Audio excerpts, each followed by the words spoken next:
Comment notre vision de la science peut-elle être transformée si nous considérons les rivières, les forêts ou même les technologies comme des participants actifs? Nous sommes confrontés à des défis environnementaux sans précédent. L'intégration des technologies dans la vie quotidienne n'a jamais été aussi rapide. Cette question sur la transformation de notre monde devient donc de plus en plus pertinente.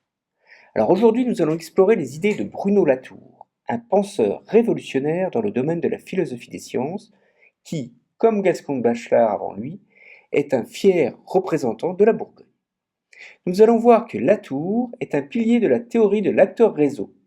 Il a radicalement transformé notre compréhension des interactions entre la science, la technologie et les structures sociales et culturelles. Mais avant cela, qui est Bruno Latour? Il est né le 22 juin 1947 à Beaune, en Bourgogne, au sein d'une famille traditionnelle de négociants en vin, la célèbre maison Louis Latour. Son enfance en Bourgogne a façonné non seulement ses premières années, mais aussi son approche du monde. C'est au lycée que Latour rencontre sa première passion, la philosophie. Un véritable coup de foudre, influencé par les écrits de Charles Péguy et guidé par ses convictions catholiques.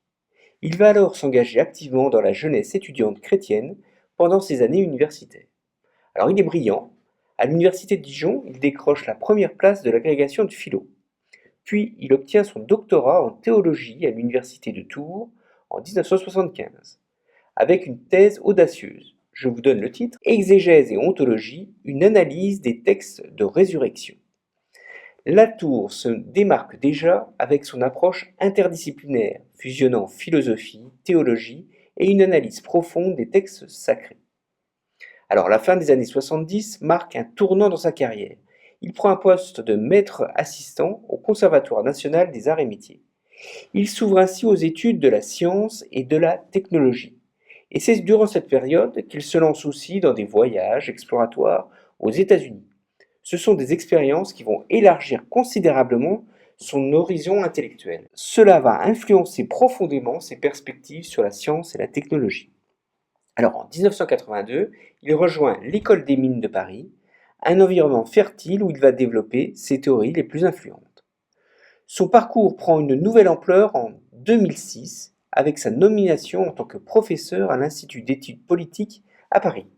Il prend la direction scientifique de l'institution. À ce stade, Latour n'est plus seulement un philosophe, il devient une figure clé dans les sphères des études politiques et sociales. Vous voyez que le parcours de Bruno Latour est celui d'un esprit en constante évolution. Il est toujours en quête de nouvelles perspectives pour comprendre et interpréter le monde. Chaque étape de sa carrière illustre sa capacité à transcender les frontières académiques et à repenser les conventions. Alors c'est avec Michel Calon et John Law, dans les années 1980, que Bruno Latour propose une nouvelle théorie nommée ANT, en anglais Actor Network Theory, qui cherche à comprendre les relations complexes entre les êtres humains, les objets technologiques et les organisations. Alors pour comprendre l'ANT, imaginons un réseau non pas comme un simple ensemble de connexions entre des personnes, mais comme un tissu complexe tissé par des interactions entre humains, objets et même idées. Dans ce réseau, chaque élément, qu'il soit un scientifique, un microscope ou une théorie scientifique, il va être considéré comme un actant. Un actant peut être donc tout ce qui influence ou contribue à une action. Alors prenons l'exemple de la recherche médicale. Dans la NT, un chercheur, un microscope et même la culture scientifique, ce sont tous les actants qui interagissent pour produire des résultats. Le microscope n'est donc pas seulement un outil, c'est un participant actif dans le processus de la découverte. Si on prend l'évolution de la technologie de l'ADN recombinant, selon l'ANT, cette évolution n'est pas seulement le fruit des avancées scientifiques, c'est aussi le résultat d'interactions entre les divers actants, les scientifiques, les institutions, les réglementations et même les attentes et les perceptions du public. Donc tous ces éléments forment un réseau dynamique qui influence la direction de la recherche. Donc vous voyez ici l'originalité de la pensée de Latour, c'est de traiter les entités humaines et non humaines sur un même pied d'égalité. Les objets non humains peuvent jouer un rôle aussi crucial que les humains. Par exemple, dans l'étude du changement climatique, les modèles informatiques non humains sont aussi influents que les climatologues humains eux-mêmes. Alors cependant, cette approche égalitaire entre humains et non-humains dans l'ANT a fait l'objet de critiques. Certains estiment qu'elle pourrait minimiser l'importance des intentions et des actions humaines. Par exemple, en mettant sur un même pied d'égalité un scientifique et son équipement, est-ce qu'on ne perd pas le rôle unique de la créativité humaine? Et ça, c'est un débat important dans le monde de la philosophie des sciences. Latour s'intéresse avant tout à la manière dont les idées et les connaissances sont inscrites dans les objets techniques. Il parle d'inscription. Dans un laboratoire scientifique, ces inscriptions, ce sont les données collectées qui sont enregistrées par l'instrument de mesure. Latour s'intéresse particulièrement à comment les scientifiques traduisent ces inscriptions, c'est-à-dire dans les laboratoires de recherche, comment on interprète les données et comment de cette interprétation vont naître les connaissances. Vous voyez que cette théorie ANT a radicalement changé la manière de comprendre les interactions entre la science, la technologie et la société. Latour donne une explication des liens entre les développements scientifiques et technologiques et tous les facteurs sociaux, économiques et politiques.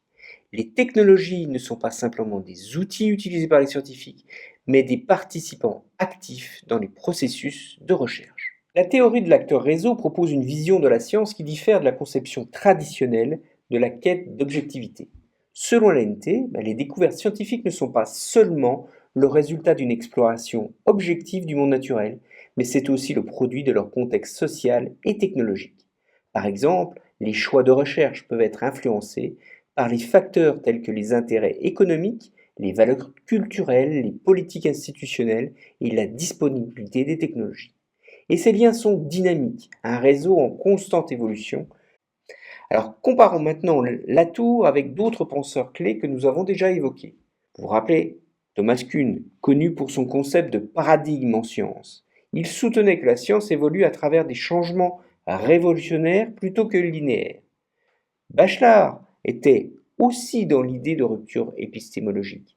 Eh bien, Latour suggère que la science est plutôt un réseau complexe, en constante évolution. Les interactions sont en continu. Latour s'oppose-t-il aussi à la falsifiabilité de Popper? Popper pensait que les théories devaient toujours être susceptibles de réfutation.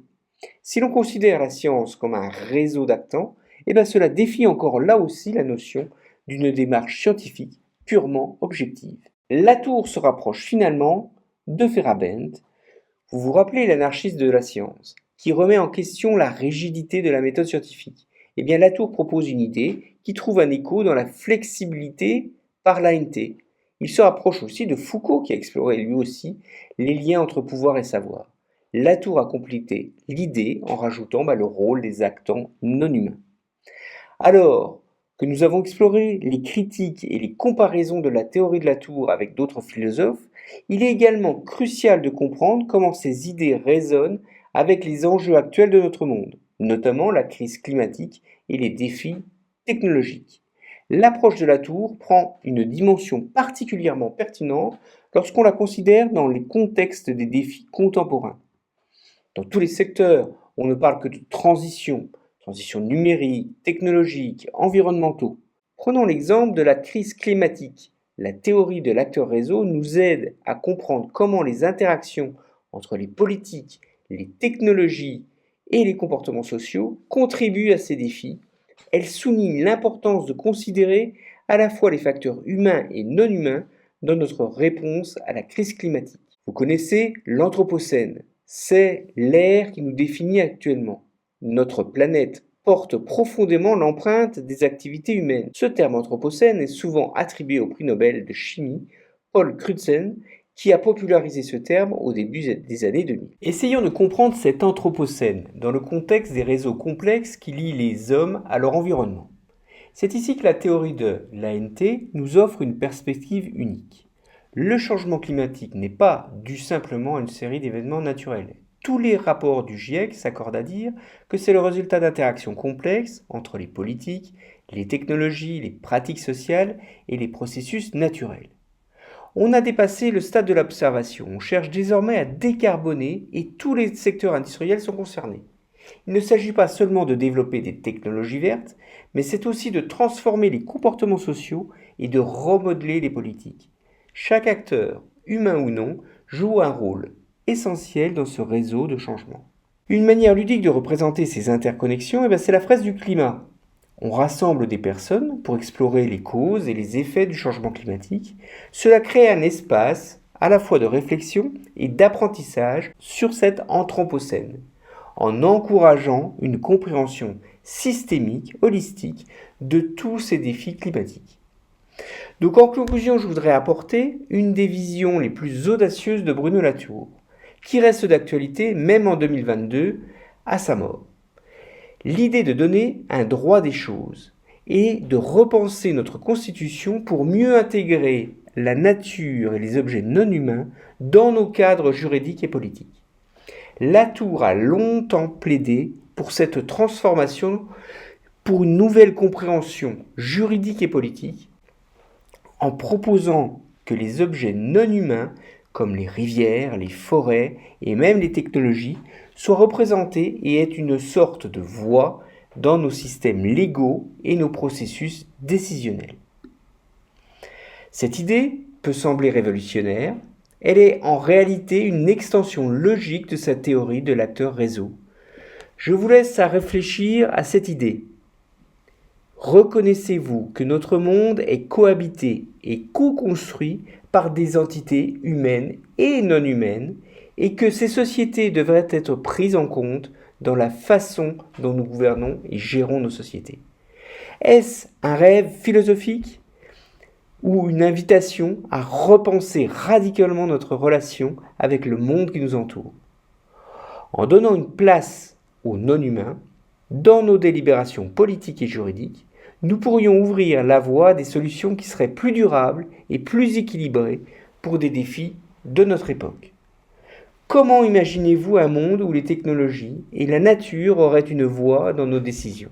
On pourrait imaginer peut-être un monde encore plus inclusif et plus intégratif. Faut-il que les voix de tous les acteurs, humains et non humains, soient entendues et respectées?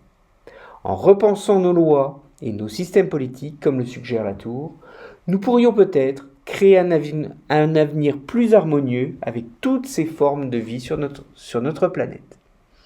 Merci de m'avoir suivi dans cette exploration des idées de Bruno Latour et je vous dis à bientôt.